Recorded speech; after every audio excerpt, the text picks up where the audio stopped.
What up, gang? Carolina Jackpot time. Checking in. It is Friday evening, and it's late, and I'm going home from a long evening at work.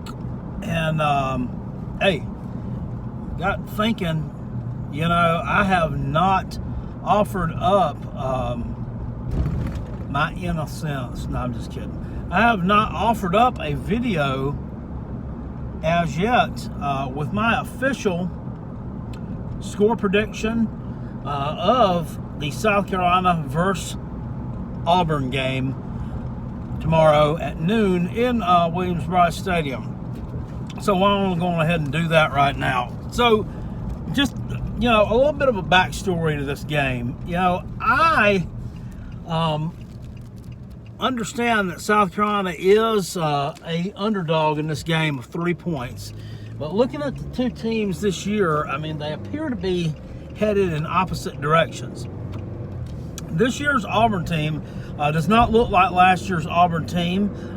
They can't block worth a damn. Bo Nix is not playing very well, and the coaches appear to be confused and, let's face it, just a mess. And that's not what we thought we were going to see with Chad Morris, that awesome former Clemson defensive coordinator, that mastermind who helped mold Deshaun Watson into what he is today. They would have these kind of struggles over there, huh? But apparently so. Maybe it wasn't the fact that you just couldn't get good players, and just ball just didn't bounce your way at Arkansas. Maybe they're just not that damn good, Chad. Maybe that's just what the problem is. With that notwithstanding, Auburn's got some decent players. They did lose a lot of guys off their offensive line. They lost a lot off the defensive line too. 2 draft picks, I do believe. Lost a lot out of the secondary. So they look vulnerable, just like anybody would at this point in a season with those kind of losses. Bo Nix does have some decent receivers. Seth Williams and Eli Stove. Seth Williams is a pretty good player. Probably be in the NFL. But I think J.C. Horn's going to lock him down. I don't see him doing a whole hell of a lot. The one that scares me is the Schwartz kid. That's the one who, he runs like a 4.2 40 or something ungodly. When he can get out in space, man, if he can get out in space, it's going to be a long day.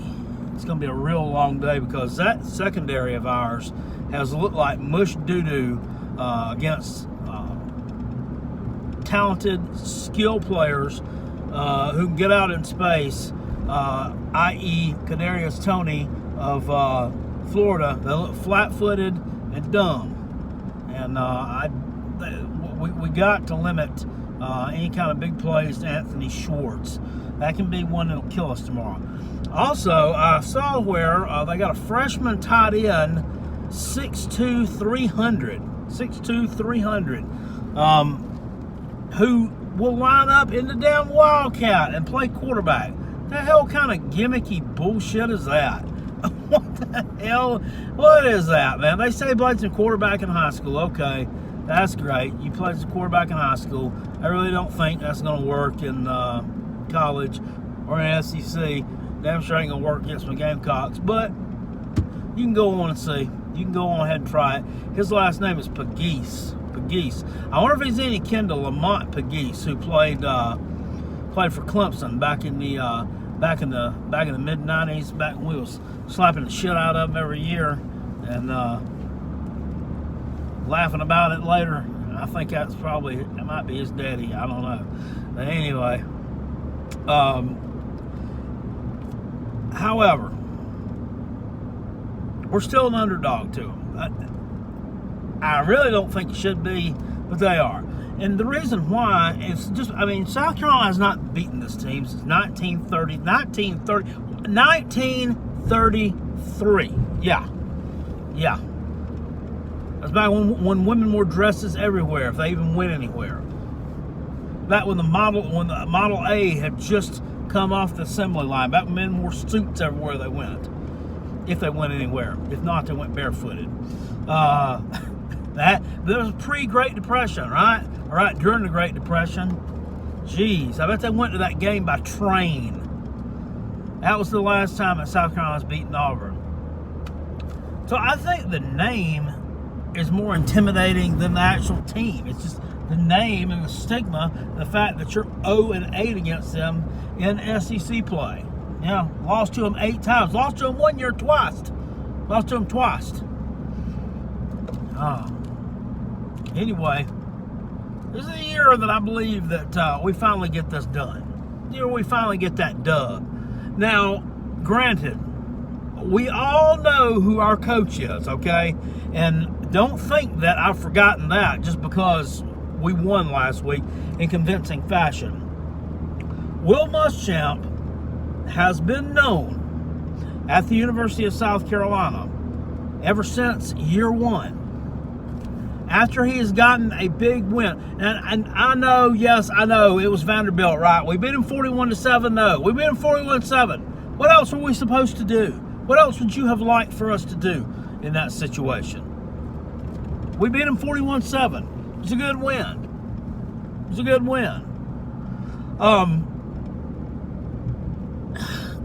After a game like this, where the things pretty much clicked on all cylinders, is the game where right after that, Will Muschamp will stroll into Williams-Brice Stadium, walk straight up to the 50-yard line, pull his black trousers down around his rear end, and take a hot, steamy shit on the 50-yard line. That's exactly what happens. I give you 2006.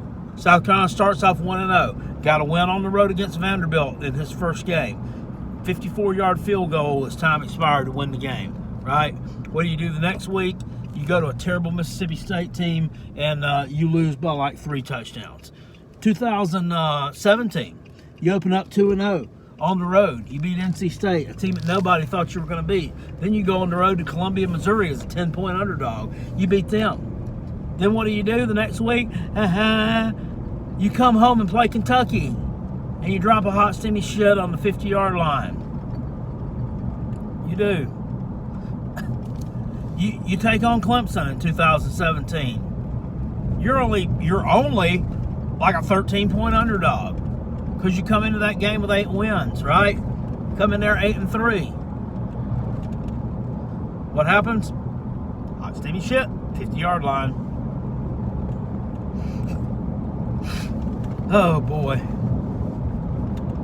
2018, playing Florida on the road. You beating them for 3 quarters. They're ranked, I believe. You're up on them by like 17 points in the 3rd quarter. What do? 4th quarter, hot steamy shit. I mean, the story just keeps repeating itself and repeating itself. So that's why I was very reluctant to back my Gamecocks in this one. You can ask anybody. You can ask anybody in my house. You can ask my dog. I thrashed around in the bed for like 2 nights trying to figure this out. Just figure out what my prediction was going to be. And at the end of the day, I look at these 2 teams. I look at the eye test. The eye test. South Carolina's just better than they are. We are. Colin Hill is a quarterback. He's not going to wow you with eye-popping stats.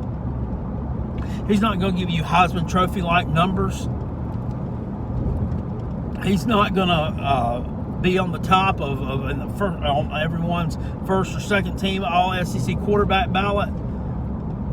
But he'll give you a solid performance. He's not going to turn the ball over. He's not going to throw dumb interceptions. Wait a minute. Yeah, he will. He did throw 1 pick-6, Carolina Jackpot. But that's okay. He ain't going to throw no more. Bottom line is, he looks poised in the pocket. He gives you his best when he goes out there. And I like watching him play. And I think we found a running game. Pray to God he doesn't get hurt. Pray to God the one decent wide receiver we got doesn't get hurt. We've got to get some more wide receivers. We got to get them some more reps. We got to give them some more catches. But our tight end play has been better. Offensive line play has been better. And I think this is a point in the season where you got to win this game. I told you that Tennessee game was a must-win. I think this game is a must-win as well. 3 weeks later. It's 3 weeks later, and you still have a chance to right the ship. If you can win this one, go 2-2, I still think that you have a chance to go 5-5 this year. Maybe even better. Because LSU is a shithole. They're a shithole. Texas A&M's a shithole. I don't care what they did against Florida. They're still not good. Okay, they're still not good. Ole Miss looks like the best of the bunch. Mizzou, who knows? Who knows? I think LSU just wasn't ready for the freshman quarterback, Connor Bedazzled Dick. Bedazzled Dick looked pretty good against that LSU. I don't know if we want to face him or not, but I think we'll tee off on him. That's another game you can win. So there's a chance there to go 5-5 or 6-4. But you got to win this game Saturday. You have to beat this Auburn team because you're not going to get another chance to beat Auburn while they're down. Okay, it's probably going to end up being an upset. There's another Gamecock YouTuber / podcaster who predicted this one, called the Gamecocks to win. Call it a major upset, a big time upset. What? It's not a big time upset. They're not even good. Not good. They're 2-1. They cheated to win one of those. They're not good. I did notice that they moved the South Carolina LSU game at Death Valley from 4 p.m. on the SEC Network, and now it's at 7 p.m. Oh, isn't that just nice and convenient? That's just nice and convenient for one of the darlings of the SEC, isn't it? Get to play at their place in Death Valley, the toughest stadium probably to play in most years. I don't know about this year. At nighttime, everybody talks about nighttime in Baton Rouge. It's not going to be the same thing this year, obviously. It's not a crowd, but still, that's our luck. But anyway, we're up for the task. I believe we can beat them too. Went 3 weeks in a row. So anyway, cutting to the chase, getting to my final score prediction. I'm going with Gamecocks 31, Auburn 20. That's right, 20. I don't think your offense is good enough to score more than 20 points, honestly. Even though we've had some holes in that defense and haven't looked good at times, I think they're going to come ready to play, and they're going to play well enough on Saturday to get this win. 31-20. That's it. Mark it down. Take a picture. I don't give a you know what. Seriously, the only thing that bothers me is there's so many analysts. There are so many sports writers. There's so many people in Las Vegas picking the Gamecocks in this one that it kind of scares me a little bit because a lot of times these people don't know their rear end from a hole in the ground, and things end up going exactly the opposite of what they pick. But I'm keeping my fingers crossed that we get this one. I ain't gonna be able to be there in front of the TV watching y'all tomorrow afternoon, so I'll be following along with you. And Gamecocks, we gotta get this one done. We have to win this one, the big one, in spite of, not because of his coaching, not because of his coaching acumen, not because of the great job he's doing. We have to win this one in spite of Will Muschamp. Yeah, I think we do. Gamecocks 31, Barn 20. I'll see y'all later. I appreciate it. Peace. And I'm out. Go Gamecocks. Spurs up. Out to my toes up, baby. Fire Coach Boom. Woo!